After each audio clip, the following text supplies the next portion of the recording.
In the early 20th century, Europe appeared stable, yet beneath its surface, deep pressures were quietly building. Like a clockwork mechanism, international politics relied on interconnected parts that could not easily stop once set in motion.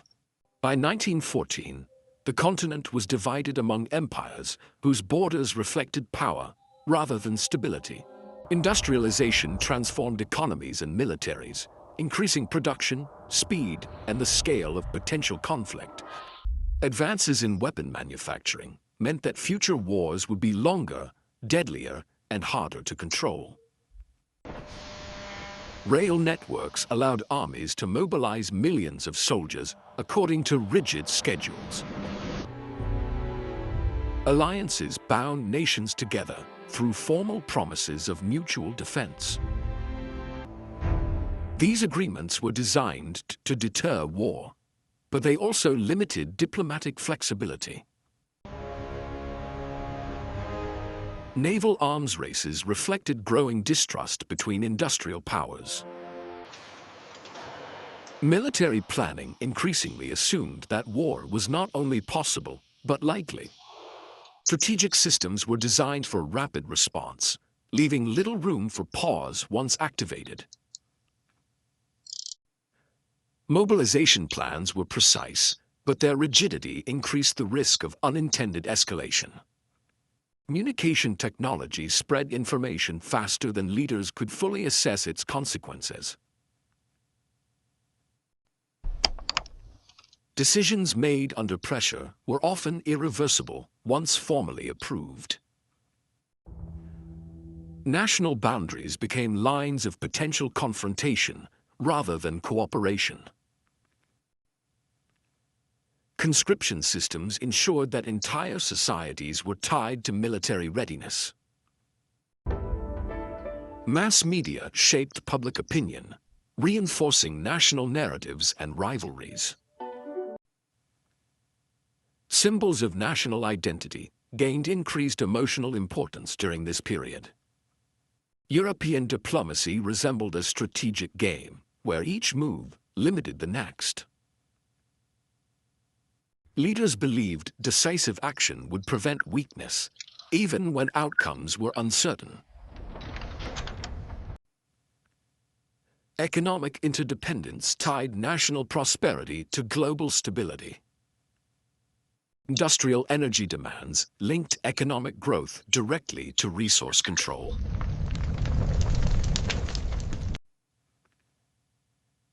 Defensive planning emphasized static strength rather than diplomatic flexibility.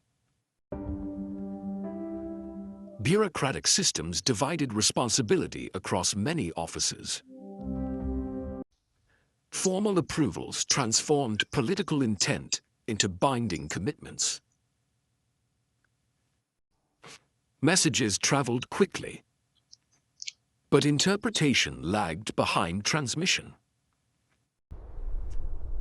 Ordinary landscapes would soon be shaped by extraordinary decisions. Under certain conditions, even a small trigger can release immense force. Stability can exist briefly, before disruption becomes unavoidable. By 1914, Europe stood at a point where a single decision could activate every system at once. The system began to strain when a political assassination triggered alliance obligations already primed for action. Diplomatic messages carried urgency, but their consequences extended far beyond their words. Once one alliance mobilized, others followed, bound by prior commitments. Mobilization was not symbolic. It immediately transformed political tension into military reality. Military planning relied on rail schedules that could not easily be reversed once activated. Strategic rigidity meant delay was often viewed as more dangerous than escalation. Years of preparation ensured that supplies were ready before diplomacy had fully failed. Borders hardened, as precautionary measures replaced negotiation. Escalation followed predictable logic once the initial conditions were set.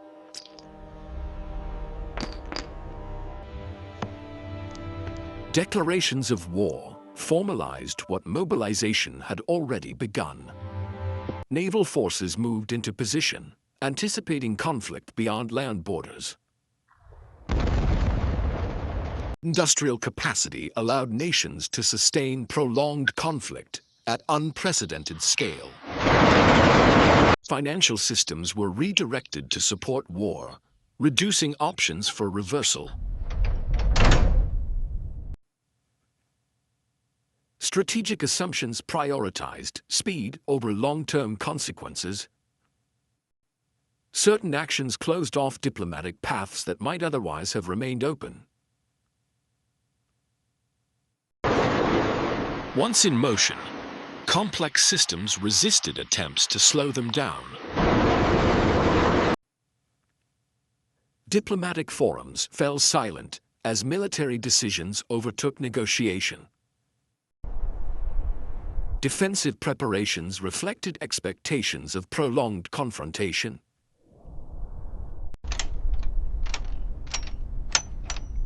New weapons altered the balance between offense and defense.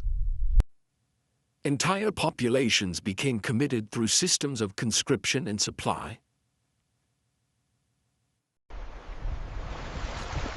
Leaders underestimated how new technologies would reshape warfare.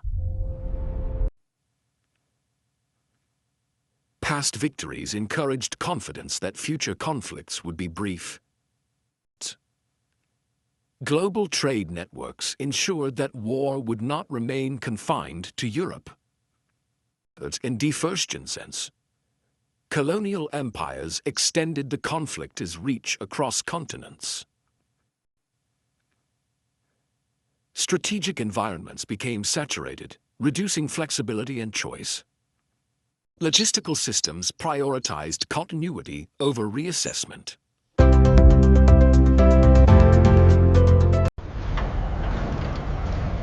Strategic lock-in reduced the ability to adapt once war began. Actions intended to be limited expanded far beyond their original scope. By late 1914, reversing course had become practically impossible. The systems designed to protect nations now prepared them for prolonged destruction.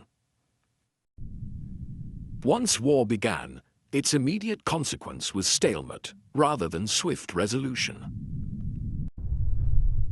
Industrial production shifted the balance towards sustained firepower instead of maneuver. National economies were reorganized to feed the continuous demands of war. The scale of mobilization translated directly into unprecedented human cost. Defensive technologies consistently outpaced offensive tactics.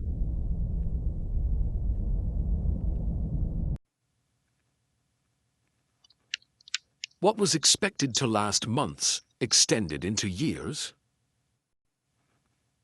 Civilian life was reshaped as labor and resources were redirected toward war. The conflict expanded beyond Europe through trade routes and colonial obligations. New domains of warfare emerged faster than doctrine could adapt. Technological escalation crossed thresholds that permanently altered warfare. As losses mounted, strategic options narrowed rather than expanded. Financing prolonged war placed heavy strain on national economies. Political systems struggled to maintain consensus under sustained pressure. Social roles shifted as the demands of war reshaped daily life. Militaries adapted incrementally, learning at high cost. Attrition became the defining logic of the conflict.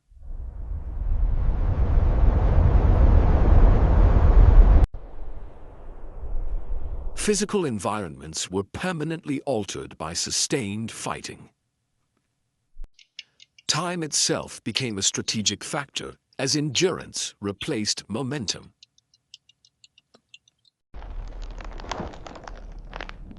Systems designed for short crises approached their structural limits.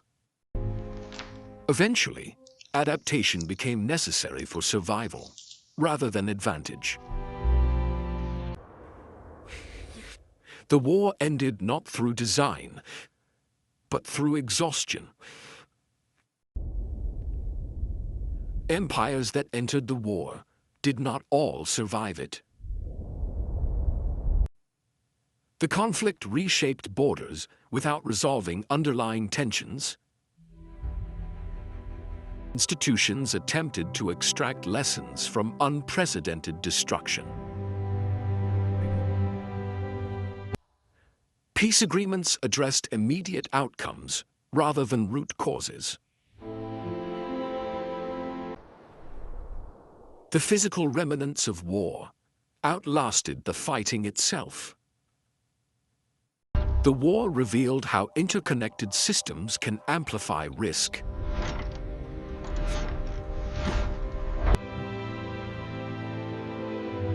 Historical analysis shows that no single cause acted alone.